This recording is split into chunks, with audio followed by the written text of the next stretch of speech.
The law of Pragnanz is sometimes referred to as the law of good figure or the law of simplicity. This law holds that when you are presented with a set of ambiguous or complex objects, your brain will make them appear as simple as possible. This law goes by the other name of the law of good gestalt, and for good reason. We humans like to make quick sense of things that would otherwise be upsettingly disordered. We dislike floods and need to find meaning quickly. Luckily, we don't even have to think about doing this. Our eyes have already got there. Pragnanz is a German word that means good figure or pithiness, literally defined as brief, forceful and meaningful in expression. The human eye likes to find simplicity and order in complex shapes. It prevents us from being overwhelmed by information overload. Let's explain it with an example. The famous image used to describe the perception of clarity or simplicity is an image of dog formed by dots. Obviously, there is no dog when we want to see a complicated image.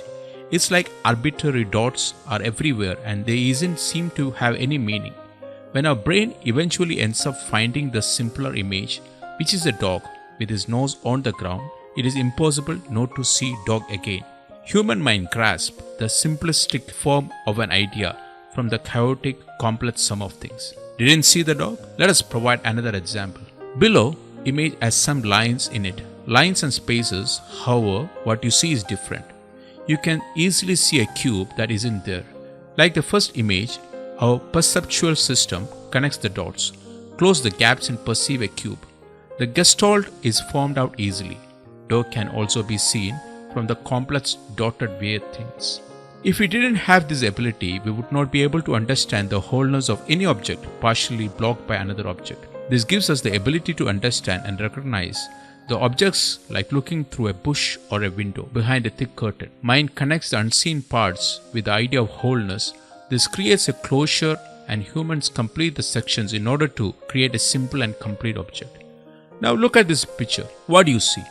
Most likely, the image on the left reminds you of an atom. On the right, a flower. You don't see them as a group of curves, and new forms appeared when all these curves meet each other. Instead of that, you are trying to identify similar objects. Pretty much the same way you can apply this principle in your design. Next, let's go through the law of parallelism.